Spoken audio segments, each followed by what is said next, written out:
Hello everyone, hope you're all having a nice weekend so far. Today we're going to be taking a look at Black Ops 3, specifically the PC version of the game. It's been out for around a week now. We played the game during the beta, so apart from a few balance tweaks, we already had a pretty good idea of the sort of multiplayer experience we could expect here. That being said, the full game is out now, so I thought I'd give you my first impressions of the final version of the game, the multiplayer aspect, and just how it's feeling, how it's playing now that it's in full swing.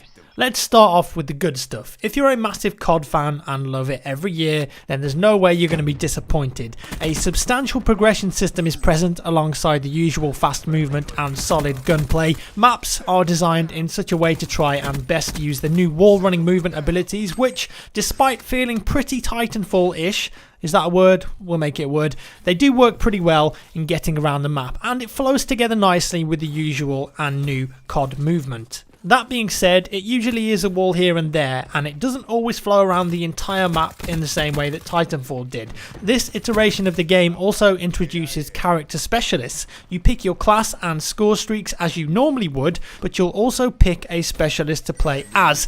Each specialist has one of two special abilities. How many more times can I say the word special? And you can choose from these, and over the course of the game that's going to charge up and let you use it. Outrider, for example, has exploding arrows that she can fire, or a vision pulse, whereas Ruin can equip gravity spikes that he slams into the ground to destroy enemy players in a nearby radius, or alternatively an overdrive ability that offers a burst of speed. With Ruin, I'd say you definitely want to go with the gravity spikes because they're just so damn satisfying. You unlock more specialists as you rank up, and unlike score streaks, the progress to your specialist ability doesn't reset when you die.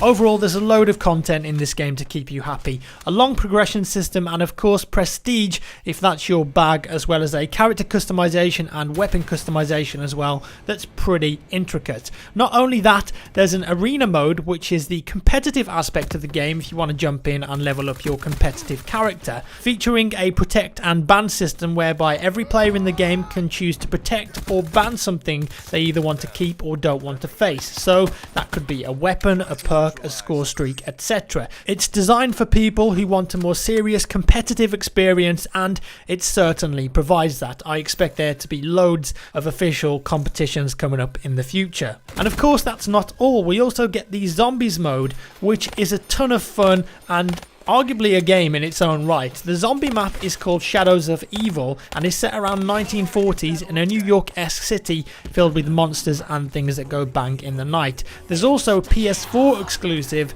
called Giants. A star cast of voice actors include Ron Perlman and Jeff Goldblum. Jeff Goldblum in particular is excellent in this mode. It's a 4-player co-op game, or it can be run solo, and for me it's really some of the most fun that you can have in Black Ops 3. It's got its own mysteries, Easter eggs, and it's really a trial and error process of dying over and over until you can work out what the best routes are to take, what strategies to use, what gates to open, and of course what surprises the map has in store. And there's usually plenty of surprises dotted around. There's a load to explore here. It's a pretty weird experience with the octopus beast being a bit bizarre, but it's fun, and that's at the end of the day what the most important thing is. Getting into some downsides now though, or things that could have maybe been improved on. The movement itself is great, and the maps are well designed to try and make use of it at times, and it feels fantastic wall running along and jumping into a window straight onto a capture point, but also sometimes you actually feel like you're more of a target when you're in the air or wall running for me.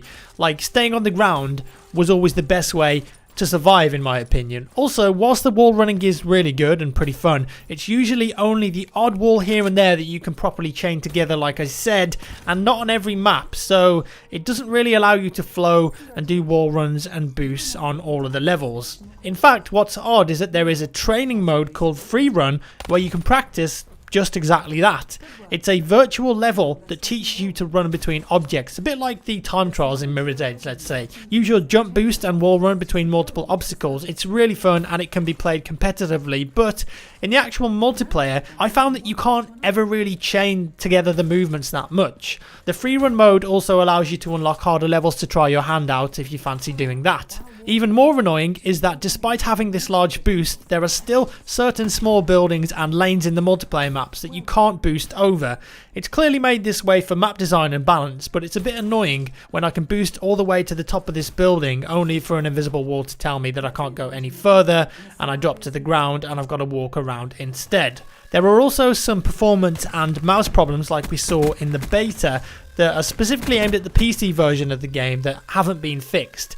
It's worth noting that the PS4 and Xbox One version don't have these problems. On the PC version, it's a big issue because for some reason the FPS and the mouse sensitivity are linked together, so for some people that are noticing big FPS drops in both the single player elements and multiplayer elements, even when not playing the game on full graphics, it's really bad. This also affects the mouse movement because in Black Ops, your mouse control is tied, like I said, to the game's FPS because that's how it's coded for the console versions of the game. I don't know why, but as you can imagine, this means that if you get any FPS drops, it makes for a very inconsistent, sluggish mouse feeling. This isn't affecting everyone though, but the problems are still there and people are reporting them. Limiting your FPS to around 60 or 90 does improve the feel of the mouse a lot if you experience these drops in FPS, but I will also say that when I've tried to play the game at 1440p or 4K resolutions, the amount of input lag is just unplayable. 1080p and lower, it's absolutely fine and it feels great, but anything above 1080p and the game just feels atrocious on PC. Overall, in terms of gameplay, I like the game. I think it's really fun and well balanced.